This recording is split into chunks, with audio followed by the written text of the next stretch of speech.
pretty darn good. We've been chasing for a long time. Cincinnati's put a lot of pressure on us. I was telling somebody today, you know, I don't know how many conference races I've been through, and I don't know how many are going on right now where 11, 12 games in, one team has no losses and one team has one loss. I mean, it's just like, you know, the pressure every game to keep up for us and for them, I'm sure, is it just kind of keeps mounting. And finally to get the opportunity to get them back here. But that's the good news. The bad news, there's a lot of, at least for us, I haven't checked their schedule, but for us, a number of tough games left. So a lot of challenges. I've always said conference races those are the toughest things, not you know, conference tournaments, postseason tournaments. The long grind, the pressure, and all the ups and downs that go through a conference race, that's the toughest period of the year, and we're right in the middle of it. And but it does feel darn good to finally be in this position. What'd you think about that crowd? They I don't know how many points they scored, and I don't know how many steals they got, but it's some. I don't know how you measure it, but that crowd was fantastic.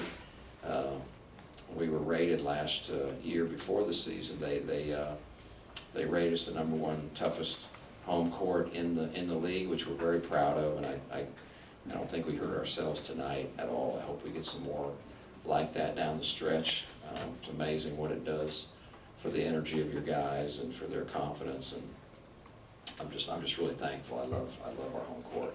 How have your guys respond? I mean, they got on the 12-0 run there in the second half, and then you guys scored 15 in a row. Just talk about how they responded and didn't give in. Yeah, we tried to trick them. You know, we tried to let them get way ahead and get a false sense of security.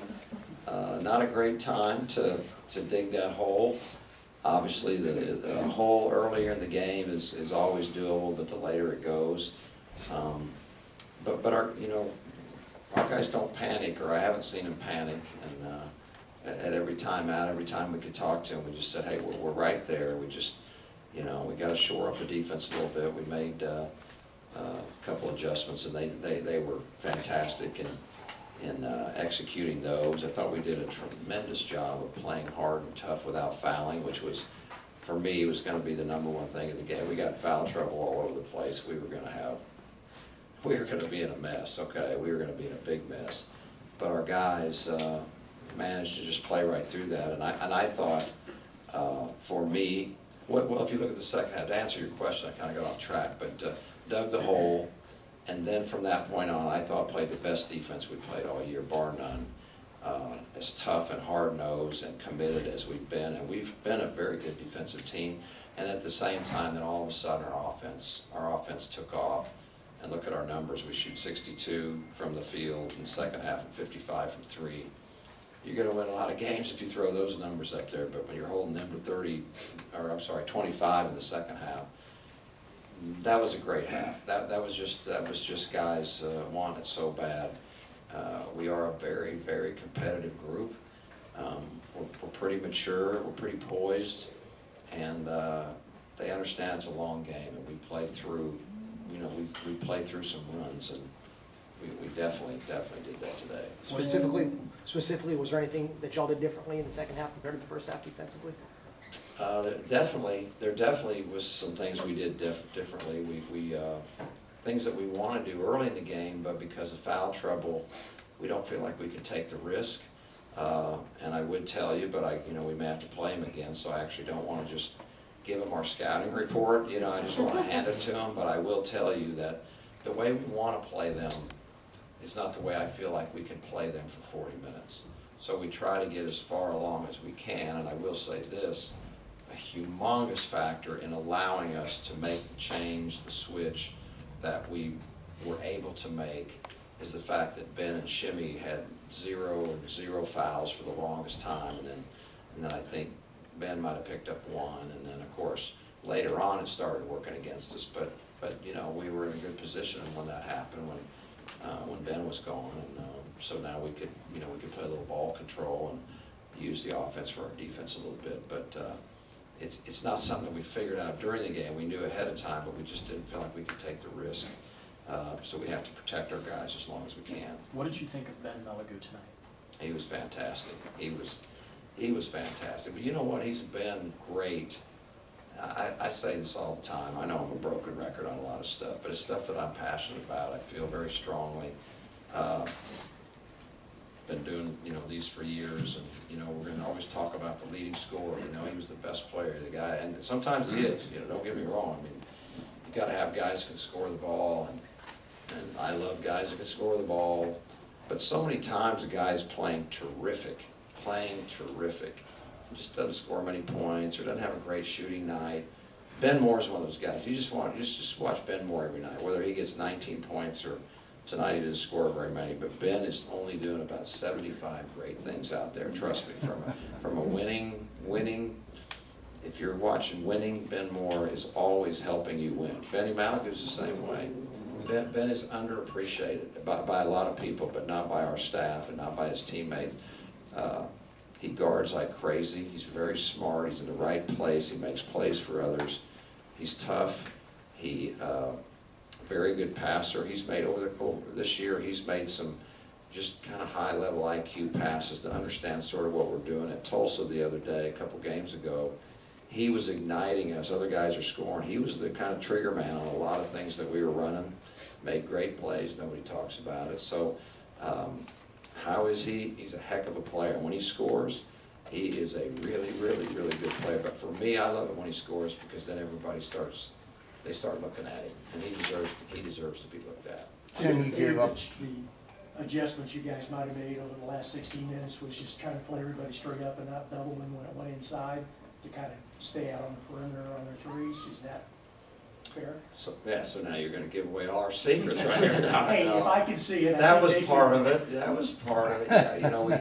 we because if you look at what was happening in the first half, particularly, and it was nobody's fault on our team. We felt like we had to dig down. We had to give some support, so we just don't play. I call it one-on-one in the driveway. Remember when you used to play one-on-one, you just back a guy down, for like an hour, and there's no refs, and you just back them down until you're like 1 foot, and then you foul, and then the other guy calls a foul, and then you get mad at him, and then you fight. But that's a whole other story. But I don't want them to play one-on-one in the driveway, and so we had to dig down. And how many threes did they kick out? I think in the first half they made 1 3 off a fade screen, which was a good play, and the rest of them I think were all post feed kickouts, which is what they do great. This is what they do great. You have great post players, they have great shooters, and they do a wonderful job of while they're dribbling is seeing where you're coming from and find the open man. And not only do they do that, they set up deep. They set up at NBA spacing. These guys are shooting. They're not shooting on the line a lot, unless I'm mistaken. On film they don't, I can tell you that. But I think tonight I'm going to watch the film and you're going to see that they're well behind the line. But we feel like we have to do that to protect, for X amount of time. And then it got to the point, partly out of necessity and partly out of we're not in foul trouble. We felt like we could be a little bit more aggressive and not have to help as much. That's why I looked at the second half. It's like, holy cow, we look like, at times it looked like the Iron Curtain out there. I've just never seen us look stronger, tougher, refusing to get beat on penetration, refusing to let a post player go by us. It was for me. It was fantastic, and I just love the way these guys compete. Coach, you mentioned the rest of the schedule. Don't see any ranked opponents on that, but how important was it to get this victory in terms of the other goals that this team I think it was a really, really important game for a lot of reasons. Obviously, one of our goals is to try to win the conference. Not to say that if we lost, we were out of the race, but we just certainly need an awful lot of help and no margin of error, so we do that. Nobody's in the NCAA tournament right now, nobody. They love to say you are, you pick it up, and so-and-so's got, you're in, and you're out, and you're in, and I think that's the biggest batch of fool's gold I've ever seen, and I hate for any of our players to ever think that because someone said we're in.